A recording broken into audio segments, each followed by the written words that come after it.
मर जाऊंगी पर झांसी नहीं दूंगी। चमक उठी सन 57 में वह तलवार पुरानी थी, बुंदेलहर बोलो के मुंह हमने सुनी कहानी थी, खूब लड़ी मर्दानी वो तो झांसी वाली रानी थी। दोस्तों अभी हम जिस स्थान पर खड़े हुए हैं यही वो स्थान है जिस स्थान से रानी लक्ष्मीबाई ने अपने घोड़े समेत यहाँ से नीचे छलांग लगा दी थी। दोस्तों रानी लक्ष्मीबाई कालपी तो पहुंच गई थी, लेकिन वहां तक पहुंचते पहुंचते उनका घोड़ा बादल उनका साथ छोड़ चुका था, बादल मर चुका था।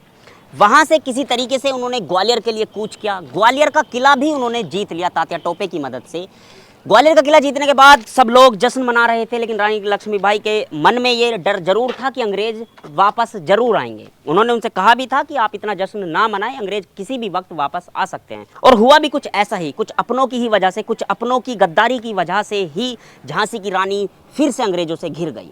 जब ग्वालियर का किला झांसी की रानी ने जीत लिया था और वहाँ पे वो एक तरीके से अपना शासन कर रही थी, तभी जो ग्वालियर के उस समय के जो राजा थे उन्होंने अंग्रेजों को सूचना दी कि झांसी की रानी हमारे किले में है। उन्होंने जो है सिंधियाओं ने उस समय अंग्रेजों से एक तरीके से कह सकते हैं कि दोस्ती कर ली और झांसी की रानी लक्ष्मीबाई से गद्दारी की। उन्होंने उनको उनका रास्ता बता दिया कि किस तरीके से आप उन तक पहुँच सकते हैं। अंग्रेजों ने वहाँ पर हमला कर दिया। जब अंग्रेज वहां पर पहुंच गए, फिर से वीरांगना रानी लक्ष्मीबाई वीरता के साथ लड़ी, अंग्रेजों का अकेले ही डटकर सामना किया, कत्ले आम मचाया। ये मानिए कि जब वो तलवार से वार अंग्रेजों की तरफ करती थी तो मानिए कि जैसे आसमान में बिजली कड़कती है, इस तरीके से उनकी तलवार अंग्रेजों पर वार कर रही थी। लेकिन वो अकेली आखिर कब तक लड़ती?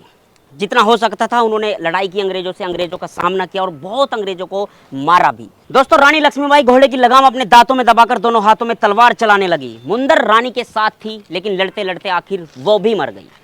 रानी अब बिल्कुल अकेले पड़ती हुई जा रही थी, लेकिन दोनों हाथों में तलवार लेकर वो भी बहुत साहस, बहुत वीरता के साथ अंग्रेजों का सामना कर रही थी। 5 अंग्रेज उनके पीछे थे और अकेली रानी लक्ष्मीबाई आगे की तरफ बढ़ती हुई अंग्रेजों का कत्लेआम मचा रही थी। अचानक से गोरे ने उनकी दाईं जंघा में गोली मार दी, जिससे वो सही से घोड़ा भी नहीं चला पा रही थी। तभी उनका जो एक वफादार था गुल मोहम्मद, उसने बाबा गंगादास की कुटी पर रानी लक्ष्मीबाई को पहुंचा दिया सुरक्षित रूप से।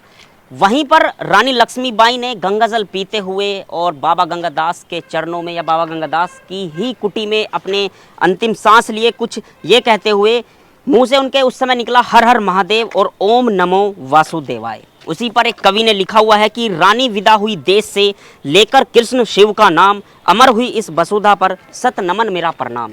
दोस्तों बिल्कुल हम भी प्रणाम करते हैं ऐसी वीरांगना को, ऐसी एक वीर योद्धा को जिसने हमारे देश में जन्म लिया। एक ऐसी वीर योद्धा जो सिर्फ एक नारी शक्ति नहीं, सिर्फ नारी के लिए नहीं, बल्कि हर इंसान के लिए एक प्रेरणा स्रोत है। हर इंसान को प्रेरित कर देती है कि वो किस तरीके से यदि दृढ़ संकल्प कर ले तो वो युद्ध किसी भी परिस्थिति का सामना कर सकता है। तो दोस्तों अभी हम जिस स्थान पर खड़े हुए हैं, हमने बताया आपको यही वो स्पॉट है जहां से रानी लक्ष्मीबाई ने इस फोर्ट से बाहर छलांग लगा दी थी अपने घोड़े बादल समेत, और वो इस वीर गति को प्राप्त हो गई थी। तो दोस्तों इस वीडियो को ज़्यादा शेयर कीजिए, लाइक कीजिए और कमेंट्स करके हमें ज़रूर बताइएगा। इस वीडियो को हम यहीं पर समाप्त करते हैं। धन्यवाद।